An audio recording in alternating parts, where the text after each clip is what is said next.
So people ask me all the time for defensive knife recommendations. My first recommendation is fixed blade over folders. Despite that, a lot of people carry folders, so I'm going to talk about one particular consideration you should keep in mind. But first, a quick tip on deployment if you're just beginning to practice. You want to execute some sort of a distraction or a percussive strike.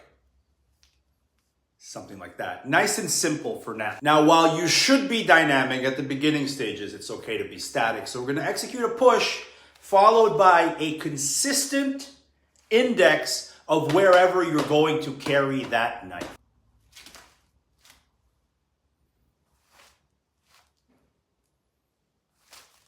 Strike, index, access, deployment. Now, this is where I want to talk about a particular feature of folding knives. Now, there are several deployment assist mechanisms out there.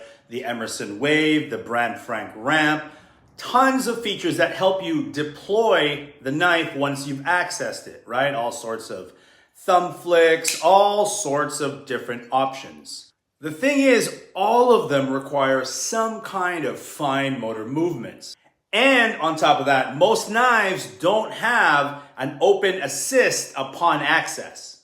So you've got things like thumb studs, these backy flippity things, but again, all requiring fine motor movements. So one thing to look for when you're deciding on a defensive blade is how much of that blade is exposed outside of the handle. And really, you want as much of that blade exposed as possible for a defensive blade, and I'll tell you why. Because under stress, you want to be able to just grab that blade, maybe you're fumbling with it, and still be able to deploy it with bigger motor movements, let's say, like so.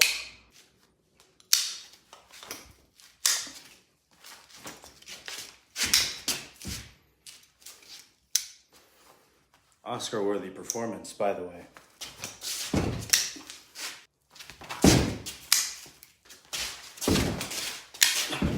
All right, once again, just one thing to consider when you are selecting a folder blade as your defensive knife is how much of that blade is exposed out of the handle.